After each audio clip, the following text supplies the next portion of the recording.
Assalamualaikum warahmatullahi wabarakatuh. Salam sejahtera bagi kita semua. Selamat datang di kelas pengantar manajemen. Kali ini kita masuk di pertemuan ke-11 atau sesi 11.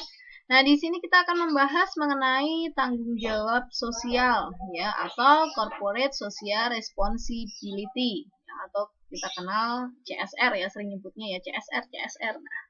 Nah, ini kita akan bahas mengenai corporate social responsibility. Nah, tujuan pembelajaran kita kali ini, nanti diharapkan Anda semua setelah mengikuti kelas kali ini atau menonton video terkait dengan pembahasan tanggung jawab sosial, nah ini Anda memahami dan mampu menjelaskan mengenai corporate social responsibility. Kemudian memahami dan mampu menjelaskan alasan perusahaan melakukan corporate social responsibility.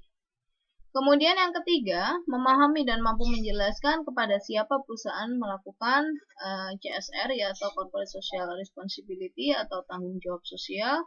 Kemudian yang keempat, memahami dan mampu menjelaskan strategi pengelolaan tanggung jawab sosial.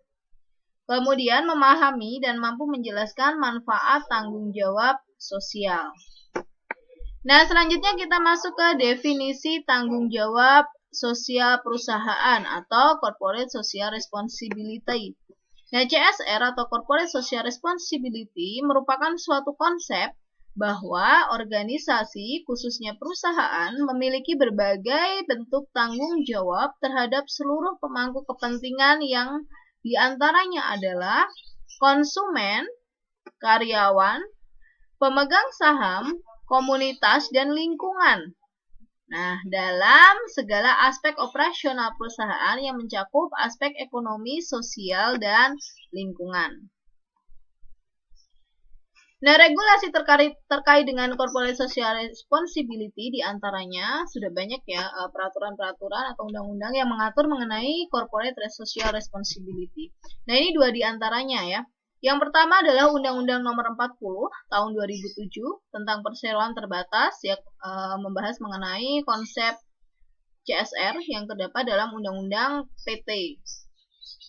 Nah, di sini secara resmi, undang-undang ini menggunakan istilah tanggung jawab sosial dan lingkungan atau TJSL. Undang-undang ini mengatur kewajiban bagi perseroan yang berkaitan dengan sumber daya alam untuk melaksanakan tanggung jawab sosial dan lingkungan.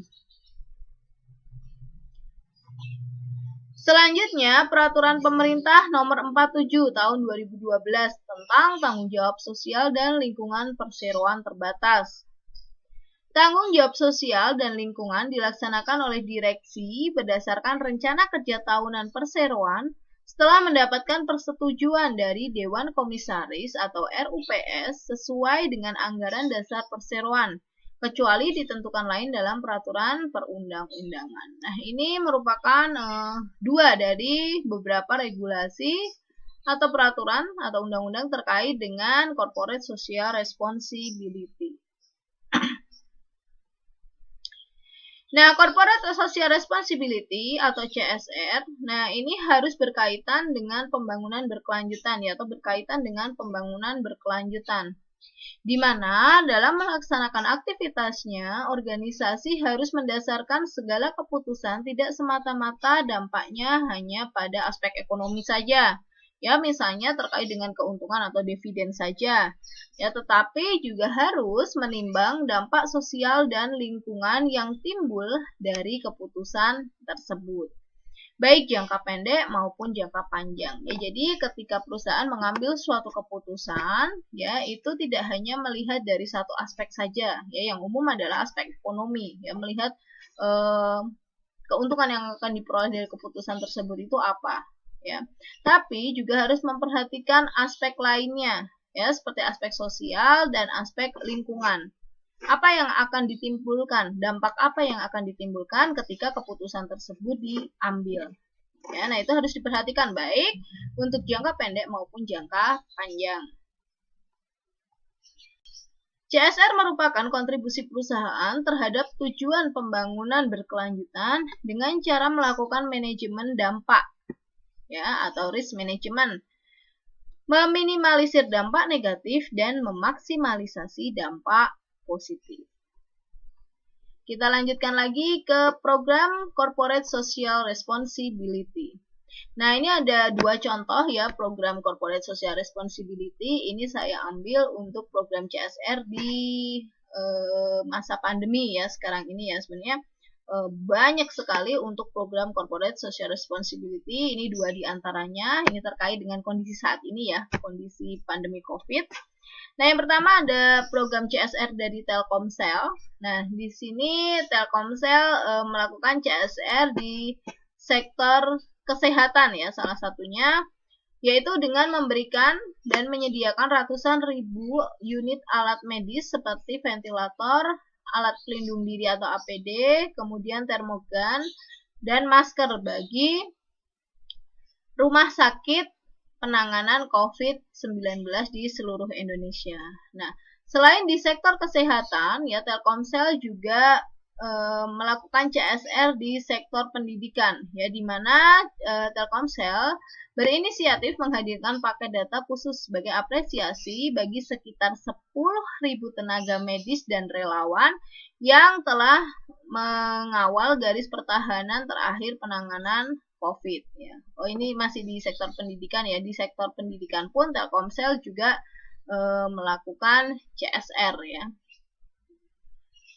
Kemudian Unilever.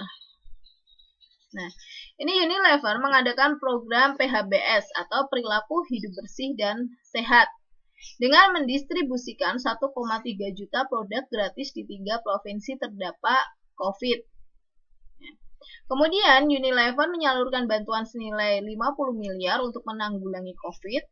Unilever juga menyalurkan bantuan dalam bentuk produk kebersihan, makanan, perawatan, kebersihan rumah, hingga alat pelindung diri kepada instansi kesehatan. Nah, ini merupakan dua contoh program CSR ya, khususnya pada kondisi saat ini ya, kondisi pandemi COVID-19. Nah, selanjutnya kita masuk ke dalam pelaporan dan pemeriksaan untuk CSR atau Corporate Social Responsibility. Di beberapa negara dibutuhkan laporan dalam pelaksanaan CSR. Walaupun sulit diperoleh kesepakatan atas ukuran yang digunakan ya untuk mengukur kinerja perusahaan dalam aspek sosial. Banyak perusahaan sekarang yang menggunakan audit eksternal guna memastikan kebenaran laporan tahunan perseroan yang mencakup kontribusi perusahaan dalam pembangunan berkelanjutan. Biasanya diberi nama laporan CSR atau laporan berkelanjutan. Karena tadi ya untuk CSR sendiri juga sudah ada regulasi yang mengatur. Jadi diperlukan pertanggungjawaban di sini atau laporan terkait dengan pelaksanaan CSR di PT khususnya ya atau di perusahaan. Nah, di sini perusahaan banyak yang menggunakan audit eksternal untuk memastikan kebenaran laporan terkait dengan Corporate Social Responsibility, ya, yang mencakup kontribusi perusahaan dalam pembangunan berkelanjutan.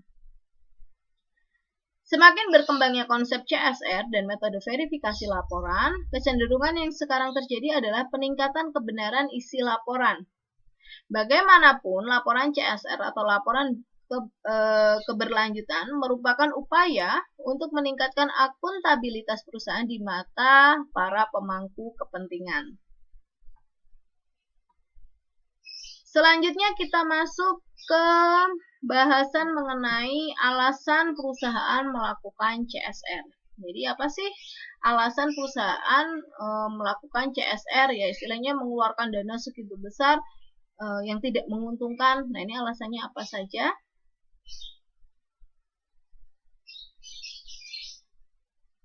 Nah, yang pertama adalah alasannya manajemen risiko. Yang kedua, untuk membedakan merek.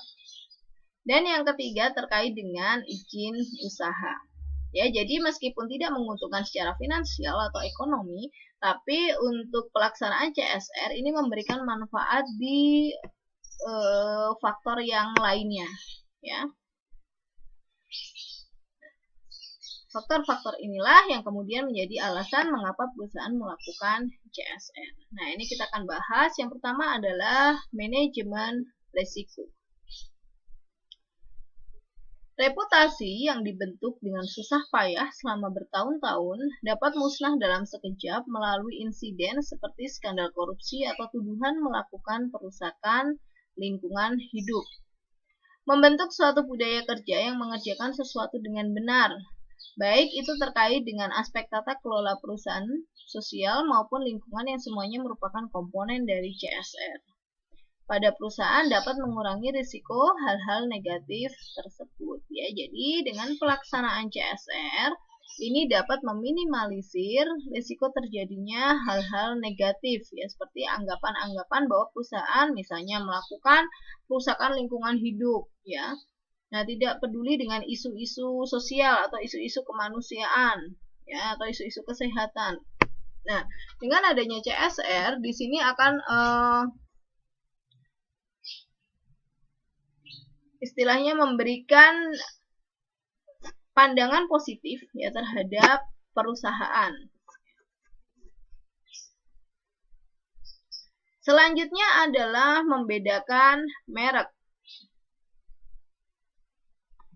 Perusahaan berupaya keras untuk membuat suatu cara penjualan yang unik sehingga dapat membedakan produknya dari para pesaingnya di benak konsumen. Nah, CSR dapat berperan untuk menciptakan loyalitas konsumen atas dasar nilai khusus dari etika perusahaan yang juga merupakan nilai yang dianut masyarakat. Ya, jadi merek itu kan sebenarnya sudah membedakan, ya. Merek itu menjadi pembeda antara produk perusahaan satu dengan produk perusahaan lainnya. Nah, dengan adanya CSR, ya, di sini akan menciptakan loyalitas konsumen atas dasar nilai khusus dari etika perusahaan yang juga merupakan nilai yang dianut masyarakat. Jadi dengan adanya CSR, ya, misalnya salah satu merek misalnya Aqua, dia kan sangat peduli pada lingkungan, ya, seperti reboisasi hutan, ya, penanaman 1000 pohon misalnya, kemudian perbaikan sumber mata air dan lain sebagainya. Nah, ini akan menciptakan, ya, nilai khusus di benak masyarakat, ya. Jadi ketika kita membeli suatu produk atau suatu merek misalnya Aqua, wah, berarti ini produk ini concern nih terhadap isu-isu lingkungan, atau dia memperhatikan terhadap permasalahan-permasalahan lingkungan. Nah, saya membeli atas dasar nilai khusus tadi, ya, dari apa yang sudah dilakukan oleh perusahaan terhadap lingkungan, ya. Jadi memberikan nilai khusus, ya, pada atau memberikan nilai khusus di benak konsumen sehingga konsumen mau membeli produk tersebut, ya, yang membedakan dengan produk lain atau misalnya dengan produk air minum yang lainnya, ya, karena misalnya si Aqua ini dia concern di lingkungan, ya, perbaikan lingkungan. Nah, selanjutnya menurut Philip Coulter dan Nancy Lee, dua jenis kegiatan CSR yang bisa mendatangkan keuntungan terhadap merek, yaitu yang pertama adalah Corporate Social Marketing atau CSM. Yang kedua adalah Cost Related Marketing atau CRM. Nah, ini akan kita bahas satu-satu, ya, terkait dengan Corporate Social Marketing dan Cost Related Marketing. Yang pertama adalah CSM atau Corporate Social Marketing.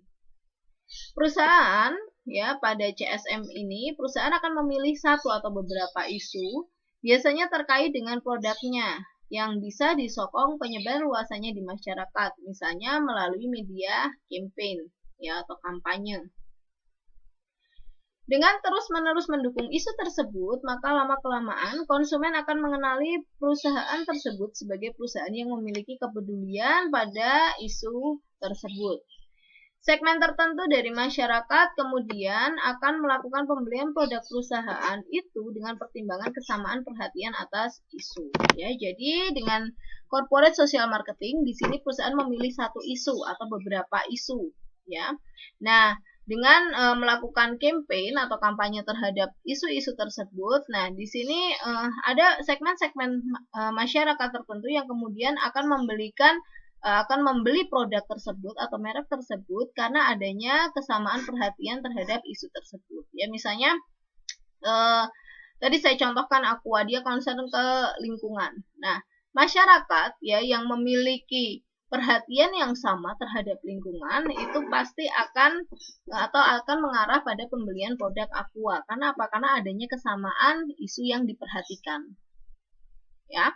Atau misalnya Lifebuoy. Ya, Lifebuoy itu kan sabun kesehatan ya. Dia concern pada kesehatan seperti cuci tangan, ya.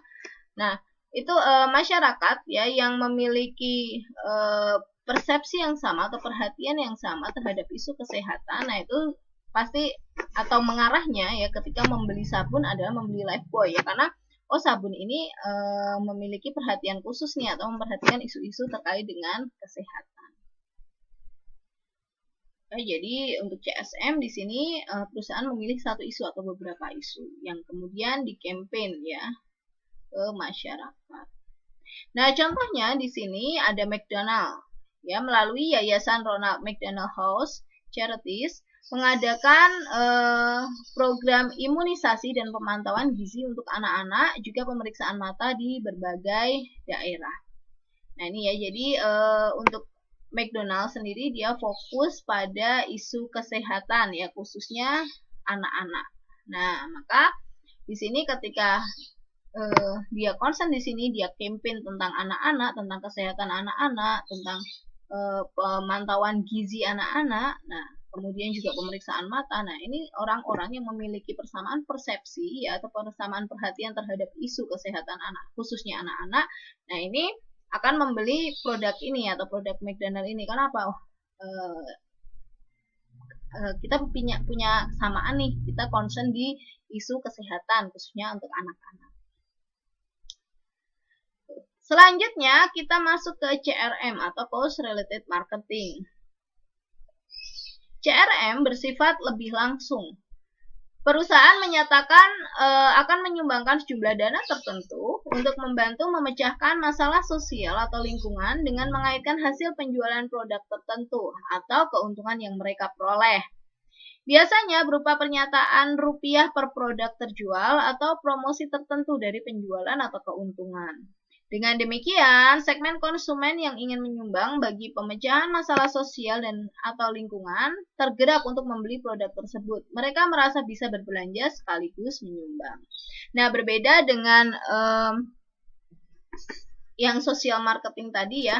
Kalau yang tadi atau yang sebelumnya kita bahas, dia lebih mengambil satu isu, kemudian dia melakukan campaign terhadap isu tersebut ya. Mengkampanyekan atau mengkampanyekan isu-isu tersebut. Nah, kalau CRM ya atau Cause Related Marketing, dia cenderung lebih langsung atau bersifat lebih langsung. Ya, jadi kayak misalnya kita beli satu produk ya, nah Rp1.000-nya ini akan disumbangkan. Nah, ini kan bersifat langsung nih. Jadi ketika membeli produk harga misalnya Rp5.000, yang Rp1.000 untuk disumbangkan. Atau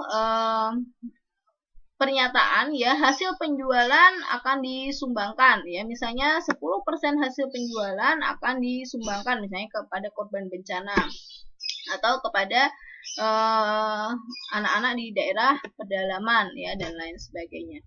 Nah, dengan adanya cost related marketing ini ya, konsumen ya atau segmen konsumen tertentu di sini akan tertarik untuk membeli produk tersebut. Karena apa? Karena bisa berbelanja sekaligus menyumbang.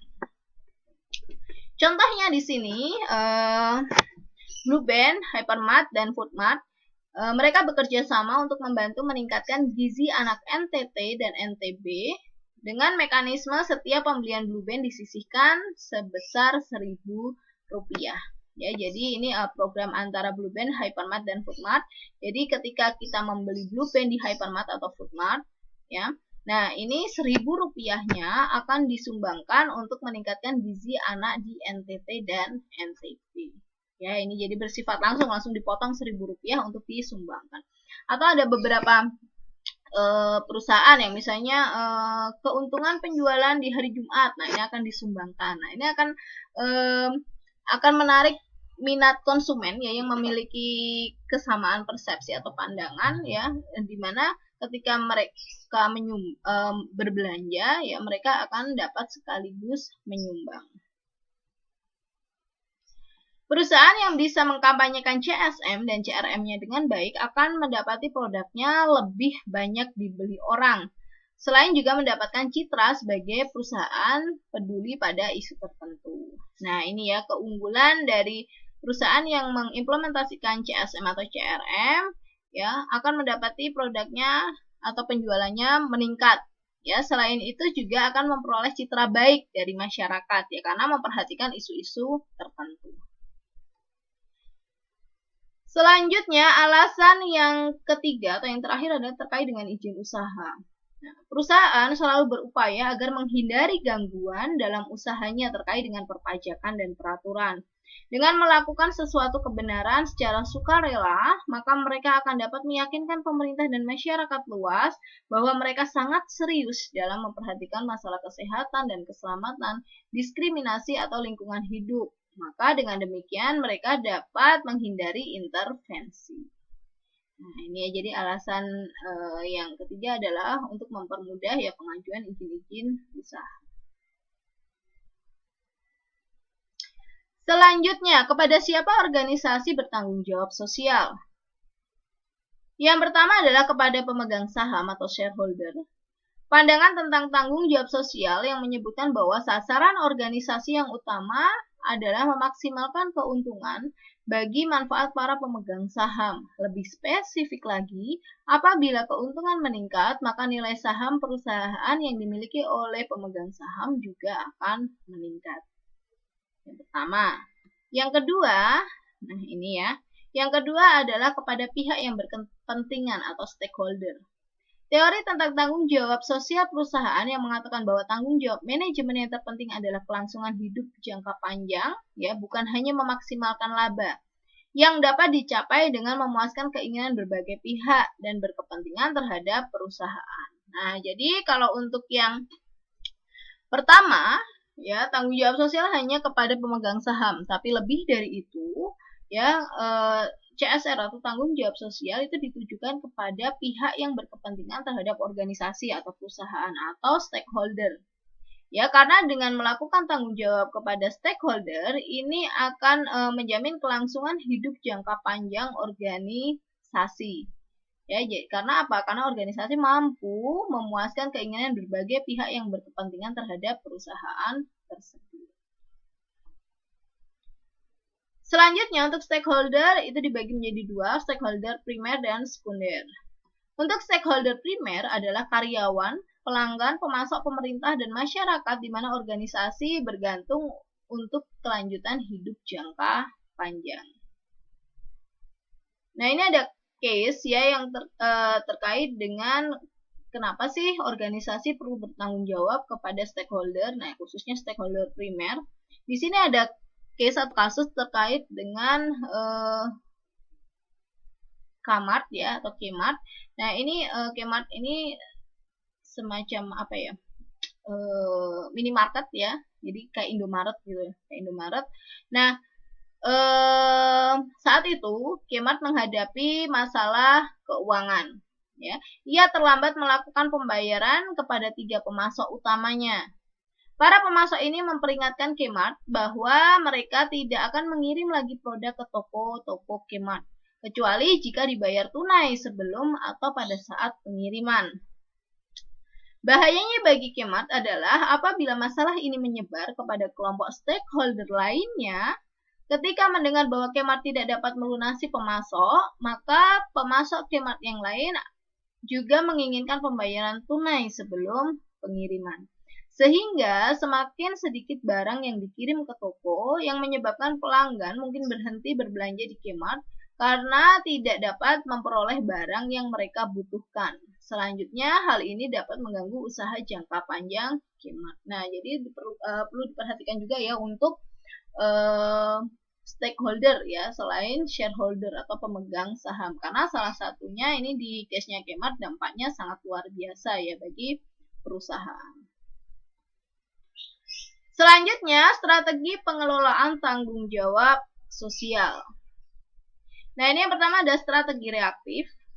Kegiatan bisnis yang melakukan strategi reaktif dalam tanggung jawab sosial cenderung menolak atau menghindarkan diri dari tanggung jawab sosial. Contohnya, perusahaan tembakau di masa lalu cenderung untuk menghindarkan diri dari isu yang menghubungkan konsumsi rokok dengan peluang penyakit kanker.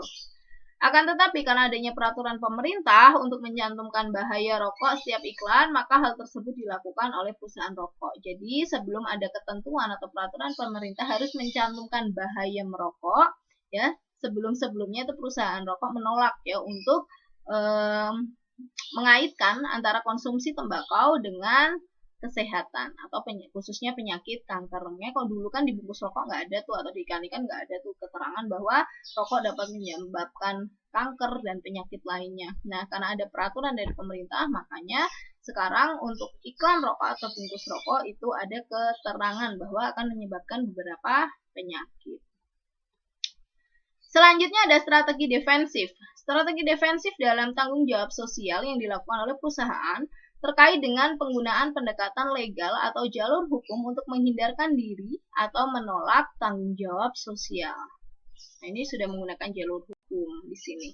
Contohnya, perusahaan yang menghindar dari tanggung jawab limbah, yang kemudian berargumen untuk mempertahankan diri melalui jalur hukum, dengan berargumen bahwa tidak hanya perusahaan saja yang membuang limbah ke sungai. Ini contohnya ya, perusahaan-perusahaan yang membuang limbah ke sungai. Nah, mereka dapat menggunakan jalur hukum ya dengan berargumen bahwa banyak perusahaan lain yang juga membuang limbah ke sungai. Selanjutnya, strategi akomodatif. Strategi akomodatif merupakan tanggung jawab sosial yang dijalankan perusahaan karena adanya tuntutan dari masyarakat dan lingkungan sekitar akan hal tersebut. Tindakan seperti ini terkait dengan strategi akomodatif dalam tanggung jawab sosial. Jadi di sini mengakomodasi ya apa yang dibutuhkan atau apa yang dituntut oleh masyarakat serta lingkungan sekitar.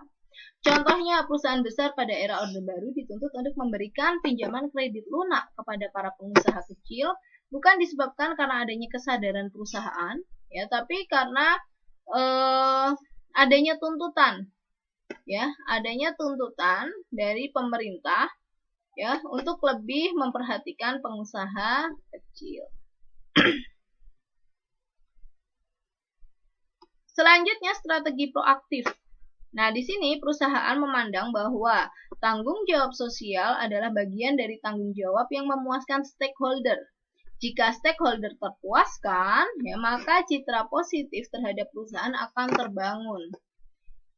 Dalam jangka panjang, perusahaan akan diterima oleh masyarakat dan perusahaan tidak akan khawatir akan kehilangan pelanggan.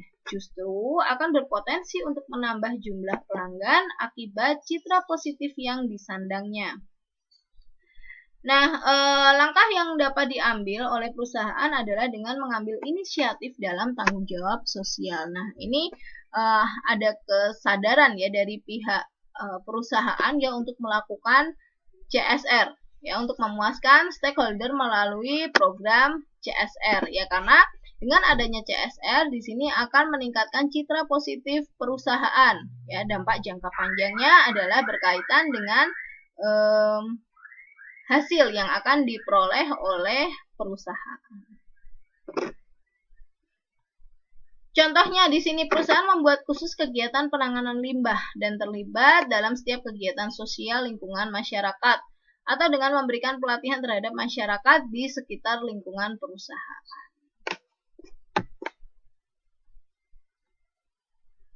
Selanjutnya kita masuk pada manfaat tanggung jawab sosial. Apa sih manfaat tanggung jawab sosial? Nah, ini untuk manfaat tanggung jawab sosial diklasifikasikan menjadi manfaat bagi perusahaan, manfaat bagi pemerintah, dan manfaat bagi masyarakat. Ini akan kita bahas satu-satu untuk manfaat tanggung jawab sosial atau manfaat CSR atau Corporate Social Responsibility. Yang pertama, manfaat bagi perusahaan. Nah, manfaat CSR bagi perusahaan adalah untuk menjaga citra positif perusahaan di mata masyarakat dan pemerintah. Kegiatan CSR perusahaan dalam jangka panjang ini akan dianggap sebagai kontribusi positif di masyarakat. Selain membantu perekonomian masyarakat, perusahaan juga akan dianggap bersama masyarakat membantu dalam mewujudkan keadaan lebih baik di masa yang akan datang. Akibatnya, perusahaan justru akan memperoleh tanggapan yang positif setiap kali menawarkan sesuatu kepada masyarakat. Perusahaan tidak hanya dianggap sekedar menawarkan produk untuk dibeli, tapi juga dianggap menawarkan sesuatu yang membawa perbaikan pada masyarakat. Nah, jadi manfaatnya bagi perusahaan apa? Ketika perusahaan melakukan CSR atau melakukan tanggung jawab sosial kepada masyarakat atau stakeholder yang lainnya, yaitu untuk menjaga citra positif perusahaan di mata masyarakat dan pemerintah. Selanjutnya kita masuk pada manfaat bagi masyarakat. Nah, selain kepentingan masyarakat terakomodasi, hubungan masyarakat dengan perusahaan akan menjadi lebih erat dalam situasi win-win solution. Artinya, terdapat kerjasama yang saling menguntungkan kedua belah pihak.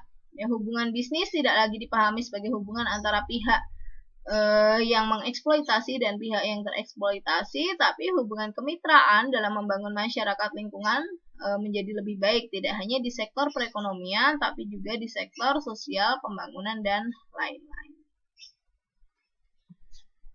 Nah, selanjutnya manfaat bagi pemerintah ya terkait dengan CSR. Di sini pemerintah memiliki partner, ya.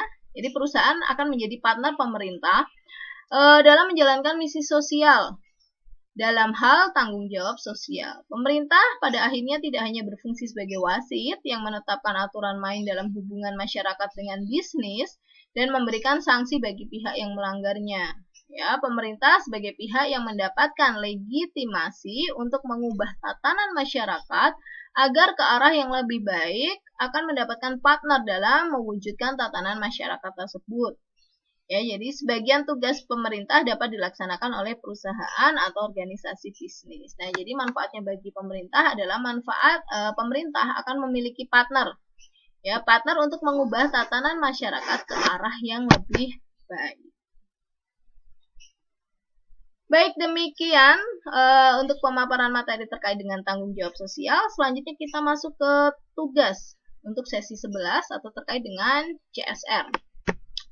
Baik, di sini ada dua jenis tugas ya yang harus Anda kerjakan. Yang pertama tugas multiple choice, ya. Yang kedua tugas uraian.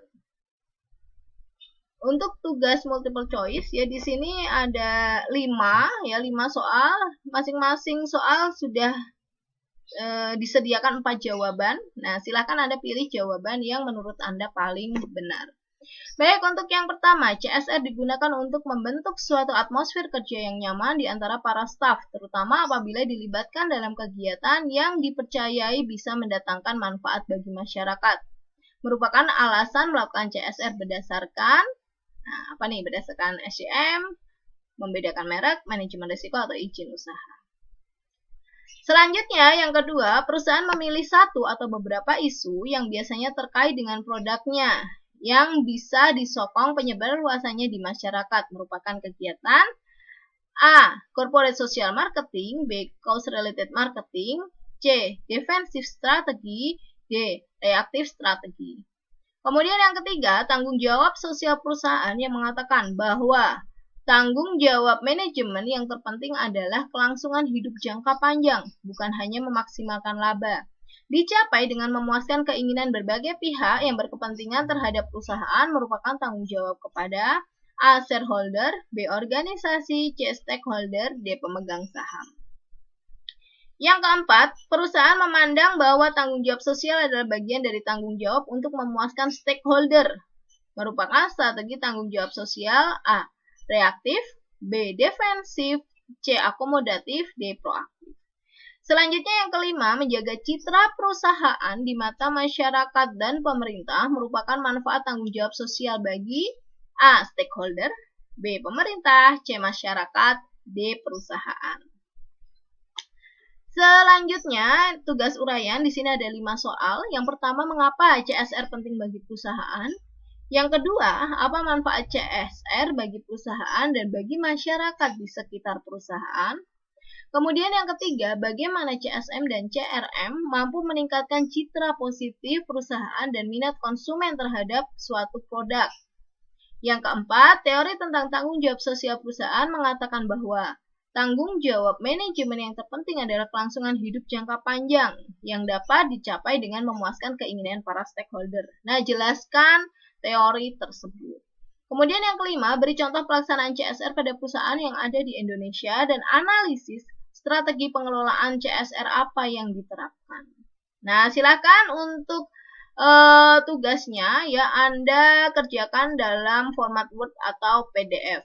Selanjutnya untuk tugas silahkan Anda kirimkan melalui email. Jangan lupa untuk menuliskan email yaitu tugas pengamen 11. Jika ada yang ingin ditanyakan atau mengalami kendala saat mengerjakan tugas, silahkan hubungi saya melalui WA. Selanjutnya ya kuliah untuk pertemuan ke-11 atau sesi ke-11 terkait dengan tanggung jawab sosial saya akhiri. Terima kasih banyak partisipasinya. Terima kasih untuk yang sudah menonton video terkait dengan pemaparan materi tanggung jawab sosial. Kemudian untuk materi dan tugas bisa Anda unduh melalui link yang ada di Siakat.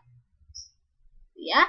Selanjutnya, tetap jaga kesehatan, selalu gunakan masker, rajin cuci tangan, jaga jarak, hindari kerumunan, kemudian kurangi mobilitas.